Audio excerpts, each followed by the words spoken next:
লখিমপুৰ জিলাৰ হাৰমতিৰ ১ নং বগৰীত প্ৰতিষ্ঠা হৈছে হেণ্ডলুমৰ এটা উদ্যোগ।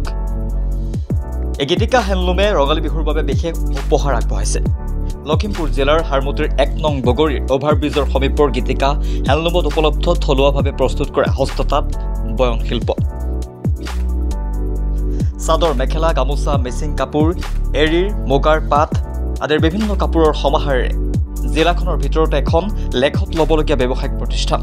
যে সময়ত সংস্থাপনৰ বাবে অসমৰ যুৱক যুৱতী বহিৰাজ্যলৈ যাব লগা হৈছে, সেই সময়তে কিন্তু হাৰমতিৰ গীতিকা হেণ্ডলুমে নিজৰ লগতে আন 10 গৰাকী পুৰুষ মহিলাক সংস্থাপন দিবলৈ সক্ষম হৈছে। হাৰমতিৰ ৰাহুল আৰ্যৰ পত্নী তথা স্থানীয় উদ্যোগী এগৰাকী মহিলা গীতিকা আৰ্যই ৰঙালী বিহুৰ বাবে বিশেষভাৱে প্ৰস্তুত কৰি উলিয়াইছে পাট মুগা এৰীৰ মেখেলা চাদৰৰ উপৰিও গামোচা, টঙালি আদি। বিহুৰ বতৰত অসমীয়াৰ স্বাভিমান গামোচাখন নিজা তাঁতশালত বৈ ৰাইজলৈ আগবঢ়াইছে গীতিকা হেণ্ডলুমে। গীতিকা শইকীয়া আৰ্য, মোৰ প্ৰতিষ্ঠানটোৰ নাম হৈছে গীতিকা হেণ্ডলুম। প্ৰথমতে আপোনালোক সকলোকে স্বাগতম জনাইছোঁ আমাৰ প্ৰতিষ্ঠানলৈ।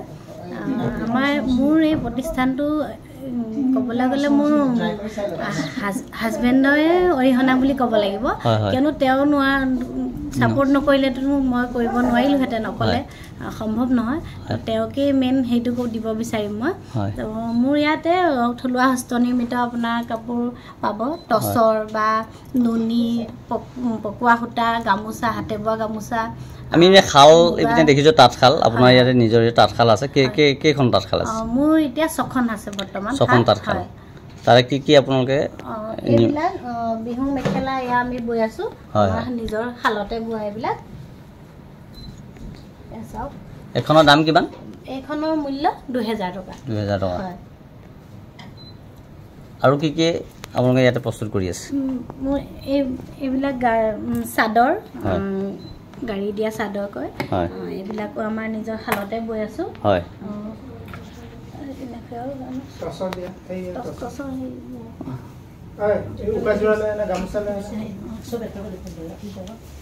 এখন গামোচা আমাৰ নিজৰ শালতে তৈয়াৰ কৰা গামোচা। এখন দাম কিমান? এখনৰ দাম 1800 টকা। 1800 টকা। আৰু এয়া আমাৰ নিজৰ শালতে বৈ থকা হৈছে, পিয়ৰ টচৰ যোৰা, মাল্টি কালাৰ সূতা কৰা হৈছে ধুনীয়াকৈ। আৰু এইখনৰ দাম, এইযোৰৰ দাম কিমান? টচৰ এইযোৰৰ দাম প্ৰায় 9000 মান পৰিব। খুবেই আহল বহল হ'ব, আমাৰ কাপোৰ নিজৰ শালতে বোৱা। হয় হয়। আৰু লেটেষ্ট হেৰি সেইখিনি দেখাই দিব।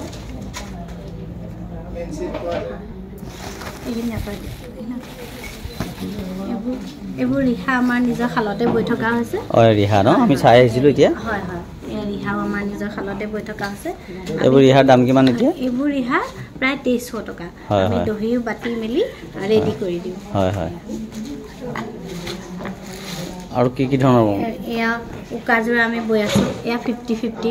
ইয়াৰ আপোনাৰ সূতাবিলাক ক'ৰ পৰা আহে? ইয়াৰ যিটো ৰ মেটেৰিয়েলছ এইবিলাক ক'ৰ পৰা আনে আপোনালোকে? আমাৰ গুৱাহাটীৰ পৰা আহে সেইখিনি। গুৱাহাটীৰ পৰা আহে। হয়, আৰু আমাৰ পিয়ৰ মুগাখিনি ঢকুৱাখানাৰ পৰা আহে। আহে।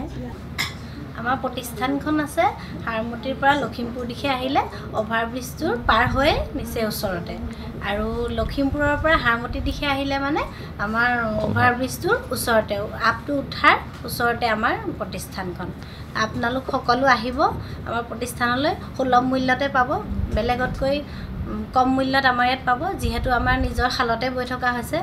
তুমি ইয়াত কিমান দিনৰ পৰা কাম কৰি আছা? এবছৰ হ'ল ন? এখন কি বৈ আছা এতিয়া? ৰিহা। এখন এনেই দাম কিমান ৰিহাৰ? ইয়াত 2500। কিমান দিনৰ পৰা কাম কৰি আছা? 6 মাহ হ'ল। এতিয়া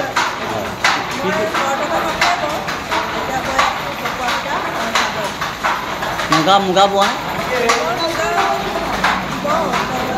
টচ মুগা।